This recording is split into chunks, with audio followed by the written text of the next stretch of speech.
So let's review of how we got to where we are right now. In 1789, you have the revolution in France. This makes the French very proud, a lot of nationalistic pride. It also makes the rest of Europe a little worried. They're all monarchies. They don't like this idea of overthrowing your kings. And so during this revolutionary period, you have a series of wars with the rest of Europe. Revolutionary France does, essentially the French Revolutionary Wars. And during that period, Napoleon becomes quite famous as the French and maybe the best European military commander. So now Napoleon is starting to become essentially a hero in France. And by 1799, he's able to come to power in a coup d'etat with a couple of other people, and then he outmaneuvers them. And then by 1804, he becomes the Emperor Napoleon. And this whole period, he is now starting to expand the empire. So these were the Revolutionary Wars.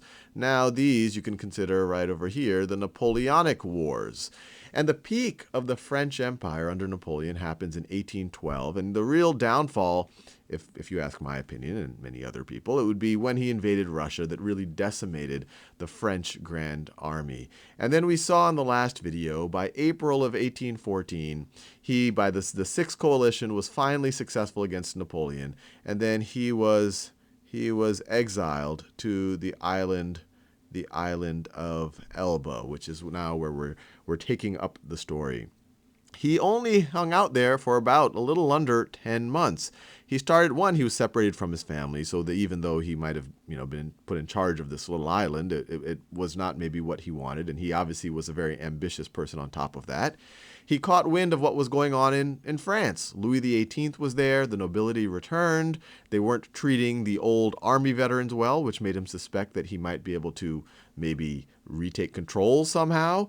On top of that, the French Empire was being shrunken back to its original boundaries, which made many people in France a lot less proud. So Napoleon started to sense that maybe he could do something. On top of that, he caught wind that people might not leave him in Elba because he is Napoleon, and they were afraid that he might come back. So they might banish him to someplace even more remote, or there might be some attempts to assassinate him. So with that in mind, being who he is, and being as creative as he is, he's able to somehow escape from Elba. He's able to get a boat, land on the southern shores of France. The French authorities are able to catch wind of this. They send the military to engage with him. So this is the French military to essentially confront, capture, kill Napoleon on the southern shores of France. And when he sees them, he dismounts from the horse that he's got. He walks up to them completely unarmed and says, "Go ahead, shoot your emperor," which was, in my mind, a fairly gutsy move to do. And they rally around him, and he's able to actually take control of the army that was sent to capture or kill him, and he starts marching to Paris. Louis XVIII, the brave man that he is, catches wind of this and escapes. And so you have, by March of 1815, Napoleon is able to retake control of Paris and essentially France. And this is the beginning of what is known as the 100 Days. The 100 days. And it actually is about 111 days, but that just doesn't sound as good. So it's 111 days between March of 1815 and July of 1815. Well, you can imagine, even before Napoleon was able to reach Paris, a few days before he was able to reach Paris, word got around to the rest of Europe what's going on, that Napoleon was back. They didn't like it. They essentially announced that they would not stand by there, and they were going to start forming a new coalition to stop him. So Napoleon had two options once he gets to Paris. Option one was essentially sit and wait for the combined forces of Europe to kind of reorganize and then attack him. Or he could go on the offensive. He could attack before they had a chance to fully regroup. So you can imagine he viewed this as being his best shot. So he starts going after the combined forces of Great Britain and Prussia in what is now Belgium. And over there is where he engaged in probably there were several battles, but the decisive battle was the Battle of Waterloo. Which is possibly one of the most famous battles in all of history, maybe due to also the ABBA song about it. And it was there that he met the Duke of Wellington on the British side and Blücher on the Prussian side.